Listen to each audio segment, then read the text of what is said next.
Praise the Lord, price you Jesus. இன்றைக்கு நம்ம பார்க்க போகிற வேத வசனம் ஆதியாகமம் 26ஆம் அதிகாரம் 12ஆம் வசனம். ஈசாக்கு அந்த தேசத்தில் விதை விதைத்தான். கர்த்தர் அவனை ஆசீர்வதித்ததினால் அந்த வருஷத்தில் 100 மடங்கு பலனடைந்தான். ஆமேன், அல்லேலூயா.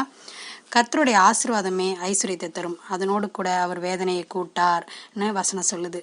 அதுபோல ஆபத்து நேரத்தில் அவரை நோக்கி நம்ம கூப்பிடும்போது, அவரை உண்மையான இரட்சகராக ஏற்றுக்கொள்ளும் பொழுது அவர் நம்மளை ஆசீர்வதிக்க வல்லவராக இருக்கிறார். யோபு முன்னிலைமையை பார்க்கலாம் பின்னிலைமையை கர்த்தர் அதிகமாக ஆசீர்வதித்தார். அதுபோல் நம்மையும் ஆசீர்வதிக்க வல்லவராக இருக்கிறார். எல்லா நேரத்திலும் நம்ம கர்த்தராக இயேசு கிறிஸ்துவை நோக்கி கூப்பிடுவோமா, கர்த்தருக்கு ஸ்தோத்திரம் சொல்லுவோமா. இப்போ ஜெபிப்போம். பரலோக பிதாவே, அன்பின் தகப்பனே, இரக்கம் நிறைந்தவரே, கிருபை நிறைந்தவரே, அப்பா இஸ்ரவேலை ஆசீர்வதிப்பதே உமக்கு அப்பா பிரியம் ஆண்டவரே. இஸ்ரவேலாகிய எங்களை நீங்கள் ஆசீர்வதிங்க ஆண்டவரே. அப்பா நீங்கள் ஆசீர்வதிச்சிங்கன்னா அப்பா எல்லாவற்றிலும் ஆசீர்வாதமாக இருக்கு ஆண்டவர் எங்கள் வாழ்க்கை. அப்பா இழந்து போன எங்கள் வாழ்க்கையை ஆசீர்வதிங்க ஆண்டவரே. மீண்டும் உயிர்ப்பீங்க ஆண்டவரே. உமக்கு ஸ்தோத்திரமாப்பா. Thank you Lord, thank you Jesus. எல்லாமல்ல இயேசுவின் நாமத்தில் ஜெபிக்கிறேன், ஜெபம் கேளும் ஜீவனுள்ள பரமபிதாவே. ஆமேன், அல்லேலூயா.